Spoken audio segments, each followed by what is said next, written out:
যার কণ্ঠের আজান শুধু মুসলমানদের হৃদয়কেই নাড়িয়ে দেয়নি, বরং আসমান ও জমিনকেও কাঁপিয়ে দিয়েছিল। তিনি হলেন রাসূল করিম সাল্লাল্লাহু আলাইহি ওয়াসাল্লামের প্রিয় সাহাবী, প্রথম মুয়াজ্জিন হযরত বেলাল ইবনু রাবাহ রাদিয়াল্লাহু তাআলা আনহু। আজকের এই আলোচনায় আমরা জানব তার জন্ম ও শৈশব, ইসলাম গ্রহণ ও কাফেরদের নির্যাতন, মুয়াজ্জিন হওয়ার ঘটনা, আজানের প্রভাব, রাসূলুল্লাহ সাল্লাল্লাহু আলাইহি ওয়াসাল্লামের মৃত্যুর পর তাঁর শোক এবং তার মর্যাদা ও জান্নাতের সুসংবাদ। চলুন শুরু করি সেই অনন্য কাহিনী, যে আজান কাঁপিয়ে দিয়েছিল মদিনার আকাশ বাতাস। মরুর বুকে তপ্ত রোদ, চারপাশে কাফেরদের নিষ্ঠুরতা। এক কৃষ্ণাঙ্গ দাসকে টেনে এনে ফেলা হলো গরম বালুর ওপর, বুকের ওপর চাপিয়ে দেওয়া হলো বিশাল পাথর। চারিদিকে কাফেরদের একটাই দাবি, বল আমাদের লাত মানাতের মূর্তি মহান। কিন্তু হযরত বেলাল রাদিয়াল্লাহু তাআলা আনহুর কণ্ঠে গর্জে উঠল, আহাদ আহাদ, আল্লাহ এক, আল্লাহ এক। এ কণ্ঠ শুধু আরবের আকাশকেই নাড়া দেয়নি, বরং হয়ে উঠেছিল ইতিহাসের প্রথম আজান, যে আজান কাঁপিয়ে দিয়েছিল মদিনা, আলোয় ভরিয়ে দিয়েছিল দুনিয়া। হযরত বেলাল রাদিয়াল্লাহু তাআলা আনহু দাসত্ব থেকে মুক্ত হয়েছেন ইসলামের প্রথম মুয়াজ্জিন, নবীর প্রিয় সাহাবী আর জান্নাতের সুসংবাদ প্রাপ্ত এক মহান ব্যক্তি। হযরত বেলাল রাদিয়াল্লাহু তাআলা আনহু জন্মগ্রহণ করেছিলেন মক্কায়। তার পিতা ছিলেন আবিসিনিয়ার অধিবাসী আর মা ছিলেন হামামা নামের এক দাসী। ছোটবেলা থেকেই বেলাল রাদিয়াল্লাহু তাআলা আনহু দাসত্বের শৃঙ্খলে আবদ্ধ ছিলেন। ধন সম্পদ বা সামাজিক মর্যাদা তার ভাগ্যে জোটেনি, কিন্তু আল্লাহ সুবহানাহু ওয়া তাআলা তার অন্তরে রেখেছিলেন অটল ঈমান ও অদম্য সাহস। মক্কার অন্ধকার যুগে যখন মানুষ মূর্তি পূজায় ডুবেছিল, তখন হযরত বেলাল রাদিয়াল্লাহু তাআলা আনহু নবীজি সাল্লাল্লাহু আলাইহি ওয়াসাল্লামের দাওয়াতে সাড়া দিয়ে ইসলাম গ্রহণ করলেন। সে সময় মক্কার কাফের সমাজে এক ভয়াবহ ঝড় বয়ে গেল, কারণ বেলাল ছিলেন দাস, আর দাসদের জন্য কাফের মালিকরা চেয়েছিল সম্পূর্ণ আনুগত্য, মূর্তি পূজা এবং গোলামির ভিতরে ডুবে থাকা। কিন্তু হযরত বেলাল রাদিয়াল্লাহু তাআলা আনহু ঘোষণা দিলেন, আহাদ আহাদ, আল্লাহ এক, আল্লাহ এক। এই ঘোষণা শোনা মাত্রই কাফেররা ক্ষিপ্ত হয়ে উঠল। তার মালিক উমাইয়া ইবনে খালফ তাকে শাস্তি দিতে শুরু করল। তপ্ত মরুভূমির রোদে দুপুরের সময় তাকে গরম বালুর উপর শুইয়ে রাখা হতো, শরীর আগুনের মতো দগ্ধ হতো। তবুও তার মুখে ছিল একমাত্র ধ্বনি, আহাদ আহাদ। কাফেররা বিশাল পাথর এনে তার বুকের উপর রাখত, যাতে তিনি নিঃশ্বাস নিতে না পারেন। তখন বেলাল রাদিয়াল্লাহু তাআলা আনহুর মনে হতো তার বুক ফেটে যাচ্ছে। তবুও তিনি বলতেন, আমার হৃদয়, আমার জিহ্বা এক আল্লাহর। কখনো তাকে লোহার বর্ম পরিয়ে আগুনের তাপে দাঁড় করিয়ে রাখা হতো, যাতে শরীর দগ্ধ হয়ে যায়। কাফেররা ভাবত তিনি ঈমান ছেড়ে দেবেন, কিন্তু বেলাল রাদিয়াল্লাহু তাআলা আনহু এর জবাব ছিল একই, সেই একই আওয়াজ, আহাদ আহাদ। তাকে দড়ি দিয়ে বেঁধে মক্কার রাস্তায় টেনে হিচড়ে নিয়ে যাওয়া হতো। শরীর ক্ষত বিক্ষত হয়ে যেত, রক্ত ঝরত, পথের মানুষ সেটা তাকিয়ে দেখত। তাকে খাবার ও পানীয় থেকে বঞ্চিত করা হতো দিনের পর দিন, কিন্তু তার জিহ্বা তবুও শুকাত না আল্লাহর নাম উচ্চারণে। এই নির্যাতনের দৃশ্য দেখে অনেক মুসলমান কেঁদে ফেলতেন, কিন্তু হযরত বেলাল রাদিয়াল্লাহু তাআলা আনহু তাদের অনুপ্রেরণা হয়ে দাঁড়ালেন। তার অটল ঈমান দেখে রাসূল পাক সাল্লাল্লাহু আলাইহি ওয়াসাল্লাম বলতেন, ধৈর্য ধরো হে বেলাল, তোমার জন্য জান্নাত অপেক্ষা করছে।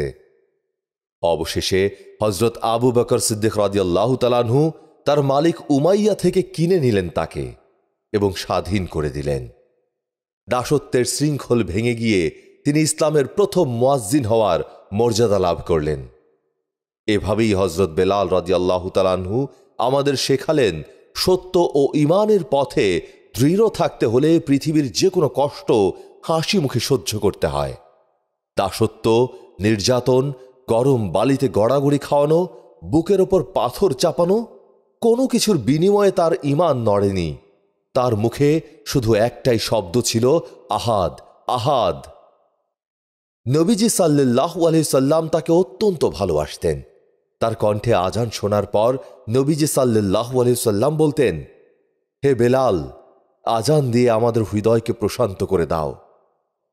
ইসলামের ইতিহাসে প্রথম আজানের সম্মান তার ভাগ্যে জুটেছিল। আল্লাহর নির্দেশিত আজানকে নবীজি সাল্লাল্লাহু আলাইহি সাল্লাম তাঁর কণ্ঠে প্রতিষ্ঠা করলেন। তার কণ্ঠ এত শক্তিশালী ও প্রভাবশালী ছিল যে মদিনার আকাশ কাঁপিয়ে দিত। হিজরতের পর যখন মদিনায় মুসলমানদের সংখ্যা বাড়ল, তখন নামাজের জন্য একটি বিশেষ আহ্বানের প্রয়োজন হল। আল্লাহর ইশারায় নবী করিম সাল্লাল্লাহু আলাইহি সাল্লাম আজান প্রবর্তন করেন এবং সেই দায়িত্ব দেয়া হল হযরত বেলাল রাদিয়াল্লাহু তাআলা আনহুকে। তাঁর গভীর অনুরণিত কণ্ঠ মদিনার আকাশ বাতাসে ছড়িয়ে পড়ত, মানুষের অন্তর জাগ্রত করত।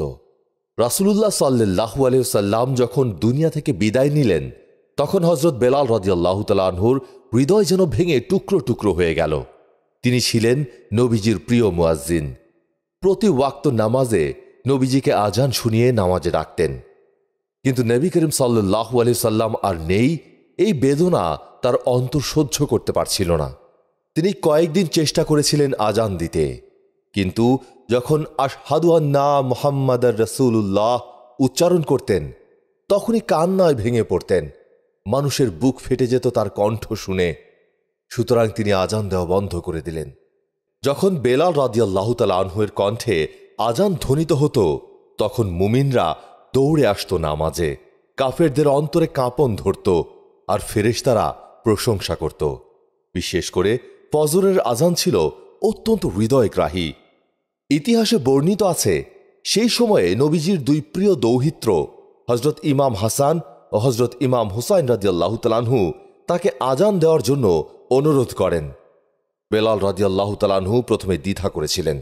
তার চোখে জল চলে এসেছিল, কারণ আজান দিতে গিয়ে যখন আশহাদু আন্না মুহাম্মাদার রাসূলুল্লাহ বলবেন, তখন মনে হবে নবীজি সাল্লাল্লাহু আলাইহি সাল্লাম আর জীবিত নেই। তবুও তিনি নবীজির নাতিদের অনুরোধ ফেলতে পারলেন না। পরবর্তীতে তিনি মিনার থেকে আজান শুরু করেন, আল্লাহু আকবার, আল্লাহু আকবার।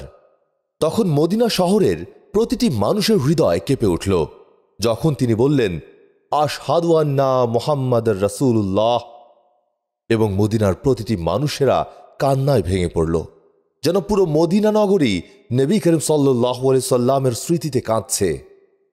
ইতিহাসে বলা হয়, সেই দিনের মতো কান্না মদিনায় আর কখনো শোনা যায়নি। মানুষের মনে হচ্ছিল যেন রাসূল সাল্লাল্লাহু আলাইহি সাল্লাম আবার তাদের মাঝে ফিরে এসেছেন। এই ঘটনাই ছিল হযরত বেলাল রাদিয়াল্লাহু তাআলা আনহুর জীবনের শেষ আজান। এরপর তিনি আবার সিরিয়া ফিরে যান। মেরাজের রাতে রাসূলুল্লাহ সাল্লাল্লাহু আলাইহি সাল্লাম যখন সিদরাতুল মুনতাহায় পৌঁছালেন, তখন তিনি এক আশ্চর্যজনক ঘটনা দেখলেন। রাসূল সাল্লাল্লাহু আলাইহি সাল্লাম বলেন, আমি জান্নাতে প্রবেশ করলাম আর দেখলাম আমার সামনে কেউ একজনের পায়ের আওয়াজ শুনতে পাচ্ছি। তখন নবীজি সাল্লাল্লাহু আলাইহি সাল্লাম জিজ্ঞেস করলেন, হে জিব্রাইল, এ কার পায়ের আওয়াজ? জিব্রাইল আলাইহিস সালাম বললেন, হে আল্লাহর রাসূল, এটি আপনার প্রিয় সাহাবী বেলাল ইবনে রাবাহ রাদিয়াল্লাহু তাআলা আনহু এর পায়ের আওয়াজ। নবী করিম সাল্লাল্লাহু আলাইহি সাল্লাম পরে বেলাল রাদিয়াল্লাহু তাআলা আনহুকে জিজ্ঞেস করলেন, হে বেলাল, তুমি এমন কি করো যে আমি জান্নাতে তোমার পায়ের আওয়াজ শুনলাম? বেলাল রাদিয়াল্লাহু তাআলা আনহু বিনয়ের সাথে উত্তর দিলেন, ইয়া রাসূলুল্লাহ সাল্লাল্লাহু আলাইহি সাল্লাম, আমি যখনই অজু করি তখনই সঙ্গে সঙ্গে 2 রাকাত নফল নামাজ পড়ি আর সর্বদা অজুর ওপর অটল থাকি। রাসূল সাল্লাল্লাহু আলাইহি সাল্লাম তাকে জান্নাতের সুসংবাদ দিয়েছিলেন। হযরত বেলাল রাদিয়াল্লাহু তাআলা আনহু সিরিয়া গমন করেছিলেন এবং সেখানেই তার মৃত্যু হয় 20 হিজরিতে। তার কবর আজও সিরিয়ায় অবস্থিত।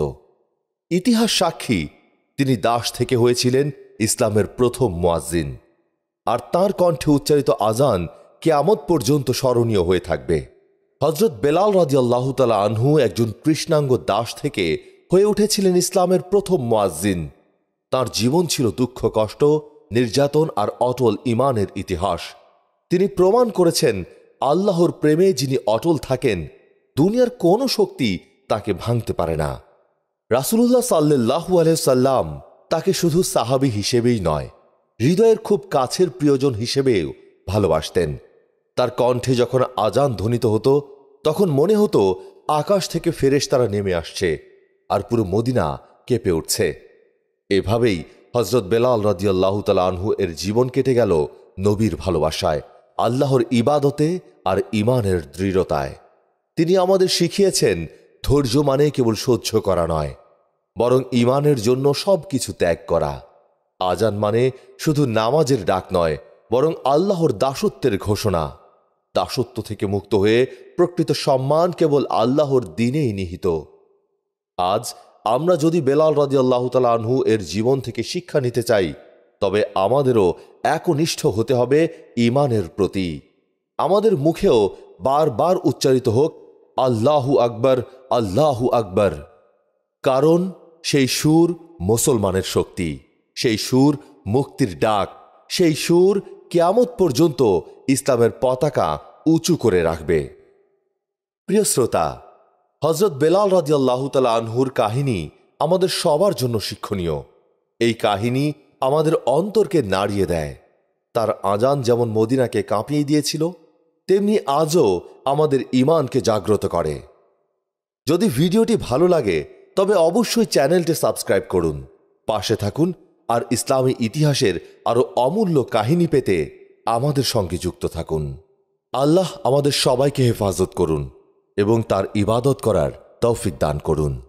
আমিন।